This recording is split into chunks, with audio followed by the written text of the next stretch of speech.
आओ इमाम साहब आओ, बड़ी देर कर दी आ जाने में। हाँ आज देर हो गई, पत्ते तैयार हैं। कई दिन से देख रहा हूँ इमाम साहब इस जुआरी इस आवारा लड़के के साथ रहते हैं। सदर साहब को बताता हूँ। सच में अल्लाह ने आपको बहुत खूबसूरत बनाया है। इमाम साहब इस बन्नू लड़की के साथ। सदर साहब, इमाम साहब जल्दी आइए बाहर। ये रही आपकी महीने की तनख्वाह। आज से आप इस मस्जिद में इमामत नहीं करेंगे, चले जाइए यहाँ से। सदर साहब आखिर मेरी गलती तो बताइए क्या है? आपकी गलती यह है कि आप मोहल्ले के आवारा लड़कों के साथ बैठते हैं। मोहल्ले की वो लड़की बन्नो बिगड़ी हुई है। मैं 2-3 दिन से आपको उससे भी बातें करते हुए देख रहा हूँ। सदर साहब, उन आवारा लड़कों में एक लड़का जुआरी भी है। सुन लिया? पता चल गया क्या गलती है तुम्हारी? ये लीजिए रुपए।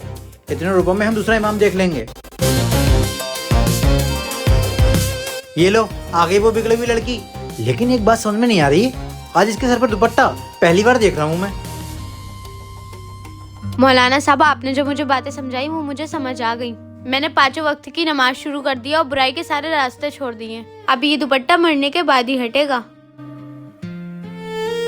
इमाम साहब, इमाम साहब। अरे ये तो भाई जुआरी और आवारा लड़के हैं। इमाम साहब, आपकी दी हुई हिदायत से हमारी जिंदगी में भी रोशनी आ गई। मैंने तौबा कर लिया, अब कभी जुआ नहीं खेलूंगा। इमाम साहब, मैंने आवारागर्दी और गलत काम छोड़ दिए। अब मैं 5 वक्त की नमाज पढ़ूंगा। मैं इन बुरे लोगों से मिला, सबने देखा, लेकिन मैंने इनसे क्या बात की ये किसी ने नहीं सुना।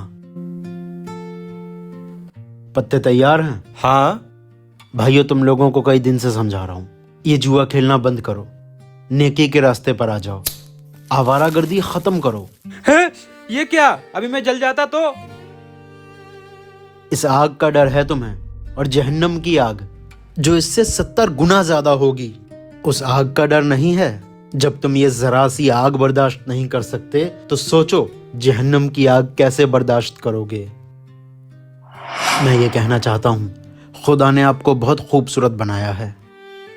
इमाम साहब इस बन्नू लड़की के साथ। सदर साहब, लेकिन आप इस खूबसूरती का गलत फायदा उठा रही हैं। लोग आपके बारे में तरह तरह की बातें करते हैं, बुरा बुरा बोलते हैं। मैं तो ये चाहता हूँ कि आप पर्दा करना शुरू कर दें और 5 वक्त की नमाज पढ़ें, सारे गलत काम छोड़ दें। अभी तो जवानी है मौलाना साहब, एंजॉय करने दीजिए, बाद में नमाज पढ़ लेंगे। क्या आपको पक्का पता है कि आपको बुढ़ापे में ही मौत आएगी? अगर आपको जवानी में ही मौत आ गई तो अल्लाह को क्या जवाब देंगी? अल्लाह से तौबा कर लीजिए। सदर साहब, अगर कोई बुरा हो और हम उससे ताल्लुक छोड़ दें तो वो और ज्यादा बुरा बन जाता है।